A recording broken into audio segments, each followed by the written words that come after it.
ഇവിടെയല്ലേ നിങ്ങളൊക്കെ മതം പറയുന്നില്ലേ? മുസ്ലിം മതം പറയുന്നത് എന്താ? ഏറ്റവും നല്ലത് കച്ചവടവും രണ്ടാമത് കൃഷിയാണ്. ഇത് രണ്ടും നടക്കുന്ന മേഖലയല്ലേ MI ലൈഫ്.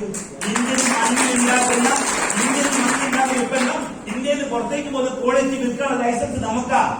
ഇവിടെ വേറെ ആർക്കില്ല. ആയുഷ് ഡിപ്പാർട്ട്മെന്റ് എന്താ ഇങ്ങനെ എല്ലാം കറക്റ്റാക്കി കംപ്ലീറ്റ് ചെയ്യുന്നു. ഇനി വരാൻ പോകുന്ന ഉൽപ്പന്നങ്ങൾ ഏതാ അറിയോ? പിൻ ടു പ്ലെയിനില് ഒരു ഉൽപ്പന്നം എന്താ അറിയോ?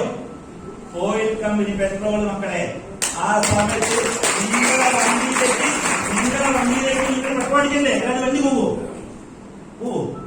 ആ സമയത്ത് പോലെ ഇൻകം കിട്ടുമെന്ന് കമ്പനി MD പറഞ്ഞു കഴിഞ്ഞു. മക്കളെ, അവിടെയാണ് കമ്പനി എന്തെങ്കിലും പറഞ്ഞിട്ടുണ്ടെങ്കിൽ ഇന്ന് വന്നില്ല, ഇന്നലെ വന്നില്ല, ഇന്ന് വന്നില്ല, നാളെ നിർബന്ധമായിട്ടും വന്നിരിക്കും. ജയിച്ചായാലും ജയിച്ച സ്റ്റേറ്റ് വരുന്ന ഒരു കമ്പനിയുടെ പേരാണ് MI ലൈഫ്. നമ്മൾ ഏറ്റവും കൂടുതൽ വിഷമിക്കുന്ന നിയമത്തിന്റെ പ്രശ്നമല്ലേ? കേരളത്തിലെ ഗൈഡൻസ് പുറപ്പെടുവിക്കാൻ വേണ്ടി തീരുമാനിച്ചു കഴിഞ്ഞു. 16-ാം തീയതി ലോഞ്ചിങ്. കമ്പനി പറഞ്ഞു കഴിഞ്ഞു. ITC മീറ്റിംഗ് വെച്ച് കഴിഞ്ഞു 12-ാം തീയതി. മിനിസ്റ്ററിന്റെ മീറ്റിംഗ് 8-ാം തീയതി. ഇതാണ് ചരിത്രം രചിക്കാൻ പോകുന്നു. അത് അവസരം കേട്ട നിങ്ങൾക്ക് എന്തെങ്കിലും സംശയം ഉണ്ടെങ്കിൽ അല്ലാതെ അഭിപ്രായം ചോദിക്കരുത്. നിങ്ങളെ സ്വന്തത്തിനോട് പോലും അഭിപ്രായം ചോദിച്ചിരിക്കരുത്.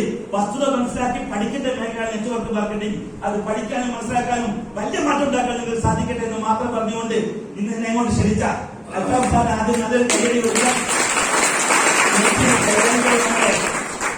ഉണ്ണികൃഷ്ണൻ സാറ് അതിലേറെ അഭിമാനത്തോട് കോഴിക്കോട് നിന്ന് വന്ന് രാമേട്ടനോട് വന്ന രഞ്ജിത് സാറ്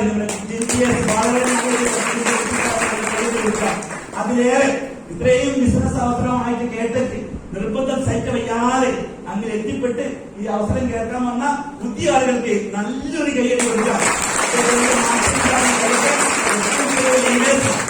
ലീഡേഴ്സ് പറയുമ്പോ ഒരുപാട് ആളുകൾക്ക്